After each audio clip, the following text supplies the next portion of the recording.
Hai, halo, assalamualaikum teman-teman. Teman-teman, aku mau bikin video, cuman kayaknya mendung banget di luar, jadi kualitas gambarnya nggak bagus. Tapi nggak apa-apa ya teman-teman, karena aku mau menanggapi beberapa curhatan teman-teman lewat DM. Dan mohon maaf untuk yang DM belum aku bales, karena biasanya kalau udah DM-an itu jadi TikTok jadi lama kan gitu kan. Jadi beberapa ada yang belum aku balas. Nah teman-teman, aku mau ngebahas curhatannya teman-teman. Sebenarnya sih yang teman-teman rasain gak beda jauh sama aku sih, sama aja. Cuman aku juga gak bermaksud menggurui, hanya saja berbagi pengalaman ya teman-teman. Beberapa teman-teman DM ke aku masalah kegalauan, sering sedih gitu kan. Ya menurut aku sih manusiawi banget ya. Kalau misalnya teman-teman sedih, teman-teman galau, teman-teman juga mungkin tahu lah aku kayak gimana. Aku hatinya yang lembek gitu kan. Cuma aku juga nggak mau terpuruk gitu teman-teman. Nggak mau sedih berlarut-larut, buat apa gitu. Mungkin ada teman-teman yang sedih karena endometriosisnya, adenomiosisnya, ditambah dengan infertilitas, gangguan kesuburannya gitu. Terus teman-teman mungkin ingin program hamil tapi terhambat biaya, atau lingkungan sekitar yang kurang positif gitu kan. Punya keluarga kurang mendukung, punya teman atau tetangga mungkin yang mulutnya pedes nyinyir, jadi bikin teman-teman sedih. eh aku Orang-orang terdekat aku sih alhamdulillah baik-baik banget. Suamiku, orang tuaku, ibu mertuaku, iparku, aku nggak punya masalah sama siapapun. Walau alam sama orang lain kayaknya sih enggak juga. Di sini aku mau kasih tipsnya ya. Yang pertama ya tentu pendekatan diri sama Tuhan Yang Maha Esa ya teman-teman. Gimana pun juga, mau teman-teman uangnya sebanyak apa, mau pilih dokter yang secanggih, sepintar manapun, alat-alat yang secanggih apapun, tapi kalau Tuhan belum mengizinkan ya nggak akan terjadi gitu kan. Jadi ya yang paling penting kita lakukan yang pertama ya adalah pendekatan diri kepada Tuhan gitu. Pegangan kita saat kita galau, saat kita sedih, saat kita terpuruk ya jelas Tuhan ya teman-teman. Mungkin kalau menurut aku teman-teman juga harus berpikir positifnya. Jadikan penyakit ini, cobaan ini adalah jalan untuk kita lebih dekat dengan Yang Maha Kuasa. Jadikan penyakit ini untuk penggugur dosa-dosa kita. Mungkin kalau Tuhan tidak kasih cobaan ini, cobaan penyakit ini, gangguan kesubaran ini, mungkin kita akan lalai kepada Tuhan teman-teman. Kita akan abai akan ibadah kita akan terlena dengan hidup kita. Dengan adanya penyakit ini kita dituntun ke jalan yang lebih baik, lebih lurus. Mungkin yang tadinya kita belok-belok saat kita ingat kita punya sesuatu yang memang hanya Allah pegangan kita gitu, hanya Tuhan yang pegang tumpuan kita ya, mungkin kita akan berjalan sesuai koridor yang lebih baik. Itu sih teman-teman. Yang pertama udah pastilah ya pendekatan diri kepada Tuhan. Yang kedua itu teman-teman harus introspeksi diri juga sih kalau menurut aku. Jadi introspeksi diri itu penting banget ya.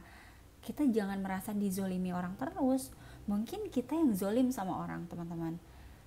Mungkin orang-orang atau orang lain atau orang terdekat kita pernah sakit hati sama kita, entah yang disengaja ataupun tidak disengaja. Bisa aja kan kita ngerasa pengen puas, hati kita pengen plek gitu ngomong puas, ternyata orangnya sakit hati kan, itu mungkin aja.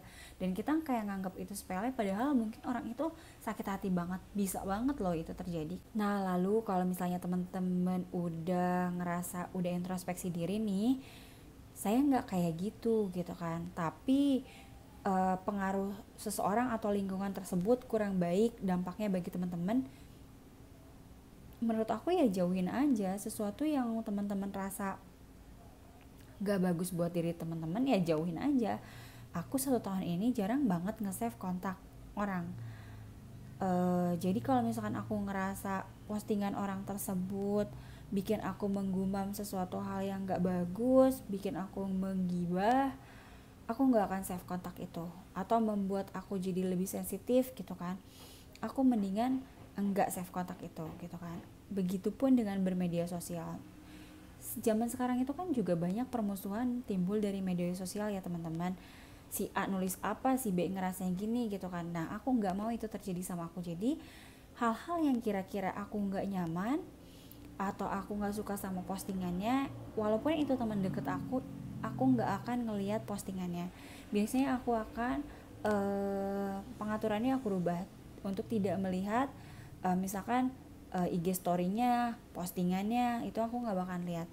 Biar apa? Ya biar yang pertama ya kewarasan mental aku tetap ya.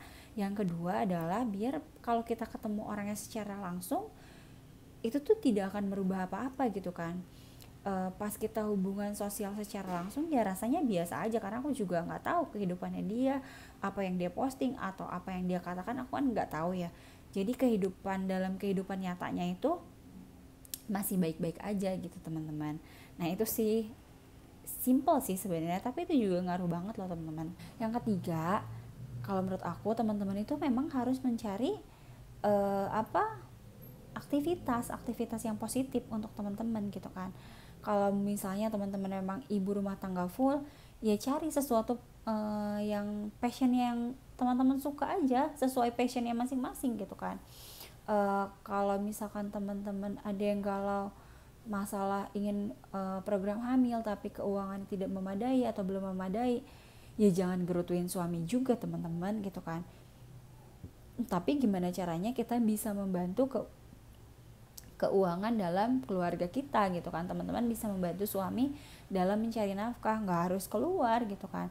Teman-teman zaman sekarang kan bisa berjualan online atau apapun bisa jadi uang kalau zaman sekarang ya, kalau kitanya mau ngulik gitu loh teman-teman. Terus selanjutnya itu kan tadi ketiga. Nah yang keempat, olahraga itu penting banget teman-teman. Dengan olahraga yang rutin badan kita tuh jadi bugar, jadi kita tuh nggak kuyu-kuyu terus pikirannya tuh. Kalau misalkan nggak olahraga kan bawaannya lemes, loyo, lunglai, terus maunya tiduran, nanti habis tiduran mikirnya kemana-mana yang nggak bagus, yang jadinya suntuk, nanti pulang suami kerja muka kita nggak segar, loyo, suntuk, suami kita juga mungkin bete ya. Jadi menurut aku olahraga yang teratur, mengeluarkan keringat biar teman-teman bugar juga itu penting banget teman-teman. Itu sih sebenarnya hal sepele dari aku, dari pembelajaran aku aja ya, aku bukan psikolog gitu kan.